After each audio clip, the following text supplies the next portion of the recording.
Eu não sabia o que fazia. Estava desnorteada, estava fora de mim. Não cavei aquele buraco e não tive a intenção de colocar ela lá dentro. Joguei terra dentro do buraco, mas para mim ela já estava morta. Essas foram as palavras de Emileide Magalhães ao tentar se defender por enterrar sua própria filha em um buraco ainda viva.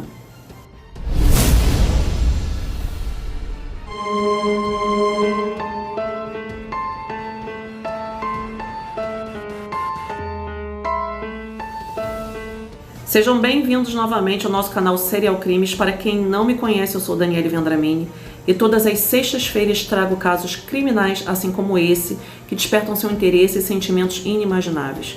E hoje eu trouxe um caso muito delicado que aconteceu aqui no Brasil, um caso que vai além do que podemos chamar de crueldade e nos faz pensar o que levaria uma mãe a fazer tal ato contra sua própria filha de apenas 10 anos de idade. Você vai saber tudo sobre essa história que tenho certeza que vai ser muito difícil de ouvir, tanto quanto será de narrar. E se você está chegando aqui agora, vai deixando aqui o seu like, se inscrevendo no canal, ativando o sininho para não perder nenhum caso como esse. E vamos ao caso. Gabriele Magalhães nasceu em 2010 em Brasilândia, em Mato Grosso do Sul. Gabriele era uma menina muito comunicativa e sonhadora. Sempre dizia a todos que queria ser professora, mas sempre alternava o seu sonho de ser professora com o sonho de ser médica e modelo. Era uma menina ativa e feliz. Amava socializar com seus amigos e estudar. Gabriele tinha um irmão 3 anos mais velho que ela. Sua vida em família era conflituosa, pois seus pais sempre brigavam, até que ocorreu o divórcio entre sua mãe, Emileide Magalhães, e o seu pai biológico. Gabriele não entendia bem a situação do afastamento de seus pais, mas continuava com sua vida da mesma forma que antes, interagindo com seu círculo social, brincando com seus amigos, indo à escola com a mesma alegria de sempre. Sua mãe Emileide já tinha passagem na polícia por tráfico de drogas e furto. Não costumava ser um exemplo de mãe e com a separação ela começou a ter várias relações amorosas corriqueiras com outros homens. Ver sua mãe com outros homens se tornou algo normal para Gabriele e seu irmão. Mas tudo mudou quando Emileide começou a namorar André Luiz Ferreira Piauí. Esse relacionamento não parecia corriqueiro e superficial como os outros. Pelo contrário, se tornou um namoro sério. Tanto que os filhos de Emileide, por influência ou não, já o chamavam de padrasto. E até mesmo na escola ele era nomeado de tal forma. Emileide dizia que ele se tornou o grande amor de sua vida. E em pouco tempo ele passou a morar na casa da família. André já morava na casa e em 2019 algo inusitado aconteceu com Gabriele. Quando ao se ver sozinho com a menina, ele a tocou de uma maneira diferente. No mesmo instante, a menina notou que algo estava errado. Aquilo não podia ter sido por acaso. Dessa forma, ela resolveu procurar ajuda em quem ela achava que poderia confiar, em sua mãe, Emileide. Ao contar para sua mãe do ocorrido, ela sabia que teria a proteção que precisava, mas para sua surpresa, a mãe parecia não estar satisfeita com o que ouvia. Ela começou a se irritar e demonstrar raiva, mas a raiva não era direcionada ao homem que tocou sua filha, mas sim por sua própria filha que proferia aquelas palavras. Emileide defendia André e proibiu a menina falar desse assunto com quem quer que fosse. Gabriele não entendeu o que havia acontecido. Ela não entendia o porquê sua mãe estava contra ela e ao lado do homem que havia feito algo ruim para ela. Emileide estava cega e não suportava pensar na ideia de perder o homem que amava. O problema é que os abusos que seu padrasto cometia aumentaram. E Gabriele sabia que dessa vez não poderia pedir ajuda à sua mãe. Sendo assim, a menina acabou contando tudo para uma amiga da escola. Essa colega orientou que procurasse ajuda com os professores, mas ela só pensava que se fizesse isso, eles acionariam sua mãe e ela poderia ficar muito brava com a situação. Quem sabe até mesmo desacreditá-la perante a todos e, claro, agredi-la. Com muito medo de uma represália de sua mãe, Gabriele decidiu manter em segredo os abusos que vinha sofrendo constantemente. Mas em 21 de março de 2020, quando já possuía 10 anos de idade, Gabriele chegou ao seu limite. Ela não suportava mais a situação. Algumas de suas colegas já estavam cientes do ocorrido e aconselharam a falar novamente com a sua mãe. E foi o que ela fez. Novamente foi até sua mãe e disse tudo o que seu padrasto fazia com ela de forma constante quando ela não estava em casa. Dessa vez, mais confiantes que antes, Gabriele pensou que, conforme os abusos eram maiores, a mãe intercederia por ela. Mas tudo não passou de uma ilusão.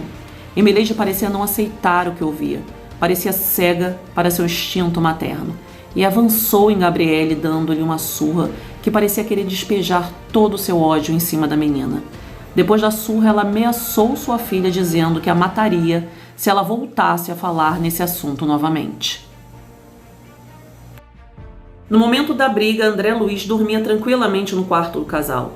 Emileide nutria em sua mente uma raiva profunda sobre aquela situação.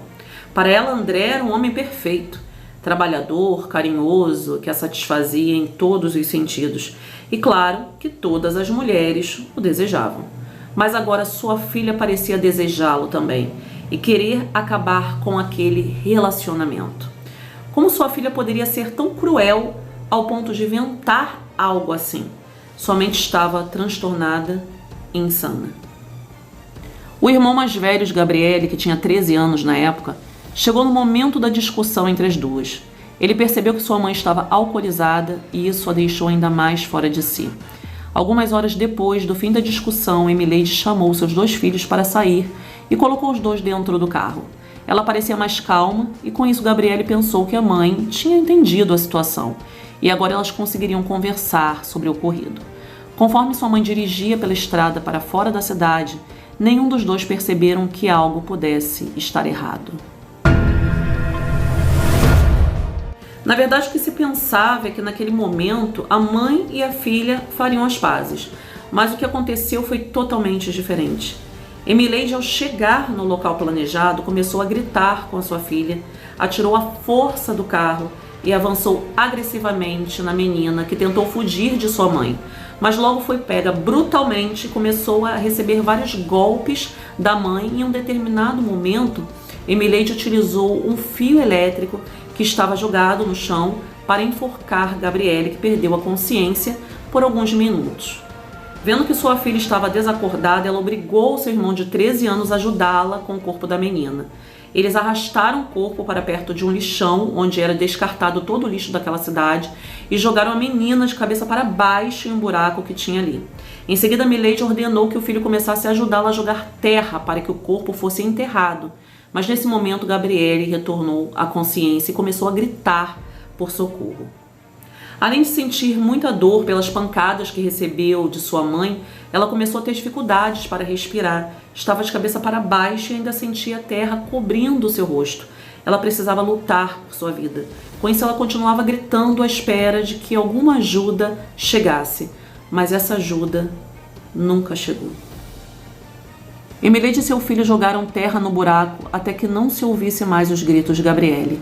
Ali naquele buraco, no meio de um lixão, estava enterrada viva uma criança de 10 anos que só buscava ajuda para seu sofrimento. Seus assassinos eram seus familiares mais próximos. Enquanto uma vida se apagava, Emileide respirava aliviada, pensando que seus problemas haviam terminado. Respirou aliviada porque agora ela poderia viver a vida em paz ao lado do seu homem, o abusador de sua filha. Após o assassinato, ela levou seu filho até uma praça, onde começou a se embebedar ainda mais.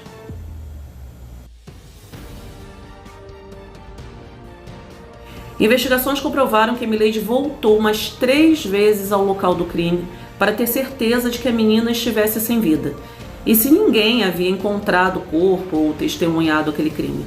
E naquele mesmo dia, Emileide ligou para a polícia para denunciar o desaparecimento de sua filha. Ela dizia que havia deixado os 2 filhos em uma praça, mas que sua filha estava desaparecida e ela estava muito preocupada com a garota. Mas algum tempo depois, no mesmo dia, ela ligou novamente para a polícia confessando que cometeu o crime e que queria se entregar. Os policiais foram até a casa de Emileide, que os levou ao local onde havia enterrado a sua filha. Em seguida, ela e seu filho foram até a delegacia para prestar depoimento. O garoto recebeu suporte do conselho tutelar e deu seu depoimento na presença de um agente. Emileide, por sua vez, disse que sua filha acusava injustamente seu namorado de abuso e que a garota já estava indo longe demais. Também disse que agiu descontroladamente em um momento de impulso, mas que estava arrependida e nunca quis machucar sua filha. Ela disse que perdeu a cabeça por alguns minutos e que o fato de estar bêbada ajudou a realizar o crime. Emileide, em seu depoimento, afirmou ainda não ter ouvido sua filha gritar por socorro porque acreditava que ela já estivesse sem vida quando a jogou no buraco. Essa afirmação entra em contradição com o depoimento do garoto, que afirmou que foi obrigado pela mãe a cometer aquele ato horrível e os dois enterraram sua irmã enquanto ela ainda estava com vida. A versão dele foi mais tarde corroborada pelo relatório do médico legista, que confirmou que a menina ainda estava viva ao ser enterrada e que ainda havia sinais de que a menina tinha apanhado bastante antes de perder a vida. Ela tinha várias lesões e hematomas por todo o corpo. Emileide foi autuada em flagrante por homicídio qualificado por motivo torpe por meio cruel, por ocultação de cadáver e corrupção de menor. Ela foi presa sem possibilidade de fiança, encaminhada para o presídio feminino de Três Lagoas, em Mato Grosso do Sul. A polícia pediu a prisão preventiva de André Luiz, que na época estava com 47 anos de idade.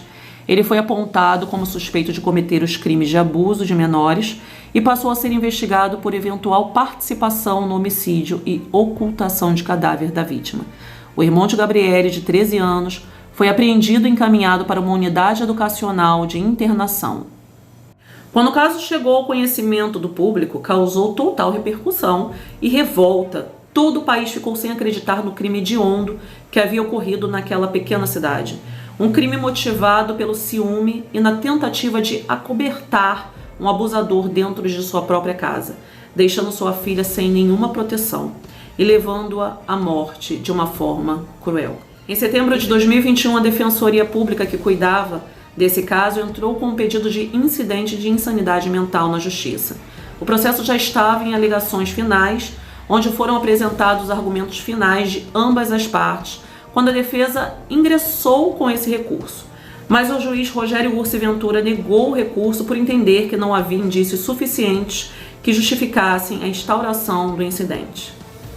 Durante seu julgamento, Emileide argumentou que não cavou o buraco para enterrar a filha e que ela mesma escorregou e caiu dentro do buraco acidentalmente, e durante essa suposta queda, ela acabou levando a Gabriele junto, pois ela estava segurando a menina com um fio em volta do seu pescoço. Após sua filha cair, ela teria se apoiado na menina para sair do buraco, mas sua filha não estava viva. Também afirmou que não cavou o buraco para esconder o corpo da filha, mas o buraco já estava no local e, infelizmente, houve esse suposto acidente. Emileide dizia não lembrar de muitos detalhes sobre o dia do crime, já que estava bêbada e drogada. Durante o tempo em que ficou aguardando sua sentença, ela trocou diversas cartas de amor com André Luiz, mas ela acabou negando esse fato. E no dia 12 de janeiro de 2022, Emileide Magalhães, de 30 anos de idade, foi condenada pelo Tribunal do Júri na cidade de Três Lagoas em cumprir 39 anos, 8 meses e 4 dias de prisão por homicídio qualificado com ocultação de cadáver, falsa comunicação de crime e corrupção de menores. A pena será cumprida em regime fechado. André Luiz Ferreira, Piauí, segue preso por abuso e o irmão de Gabriele deverá continuar cumprindo medidas socioeducativas em uma unidade educacional de internação até que seja dispensado pelo juiz. O advogado de defesa de Emileide ainda entrou com uma ação para reduzir a pena, porque, segundo ele, ela não cometeu ocultação de cadáver, já que o buraco estava aberto. Isso quer dizer que ela apenas enterrou a filha, mas não teve intenção de ocultar o cadáver. Mas que bom, esse recurso foi negado. E esse, acreditem ou não, foi o caso de hoje do nosso canal Serial Crimes. Eu que venho trazendo tantos casos internacionais, me deparo com um caso brasileiro de extrema e brutal violência como esse. Pode dizer que não é mole não.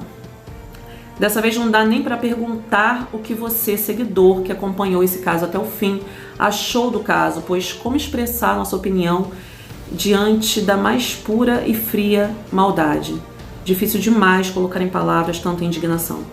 E hoje eu vou ficando por aqui bem pensativa sobre o instinto materno não ser realmente algo para todas as mulheres. É difícil ser mulher e dizer isso, mas vendo o que eu vi, descrevendo o que eu descrevi, posso apenas dizer que contra fatos não há argumentos. Já me despeço aqui deixando a todos vocês o meu muito obrigada pela companhia de todas as sextas-feiras. Continuem conosco sempre, vamos rumo aos 3.000 inscritos. Uma ótima semana a todos vocês.